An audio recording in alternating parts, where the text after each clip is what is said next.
If it fits, it sits.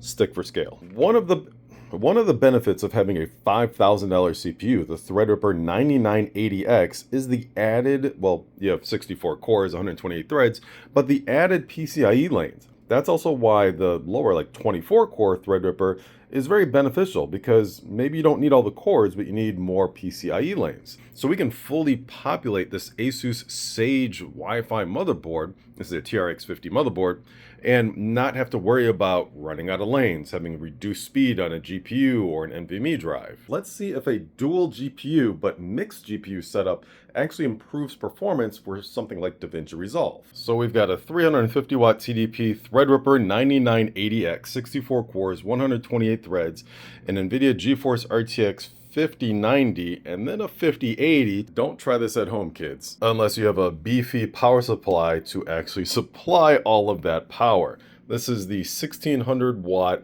80 plus titanium, PSU by MSI. Grab your stick. Okay, no smoke. 64 cores, 128 threads, 128 gigs of RAM, and a dual GPU setup. Oh, and that RAM?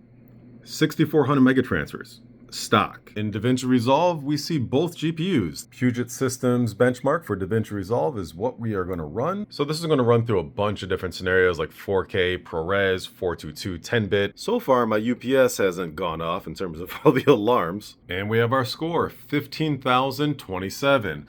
For overall basic, this is 14,485, but the overall standard, 15,027. And I'll take a screenshot of that. Even with 64 cores, the 9980X, it did hit 5.4 gigahertz. And if you're worried about the temperatures of the 5080 and 5090 squeezed next to each other, the 5090 maxed out at 62 degrees and the 5080 maxed out at 58 degrees. And now we're running it with just the single RTX 5090 to compare. And would you look at this, having a single RTX 5090 is faster than having a 5090 and 5080 together. Now, processing 4K ProRes 422 intraframe was actually better with dual GPUs than on the single 5090, as well as the GPU effect score was better with the dual GPUs than the single 5090. But the fusion scores are a lot better on the single 5090 versus the dual GPU setup. This is why I like doing this type of testing, because you really get to see what the benefits and drawbacks of doing different types of combinations are. There's various different styles of editing in DaVinci Resolve Studio,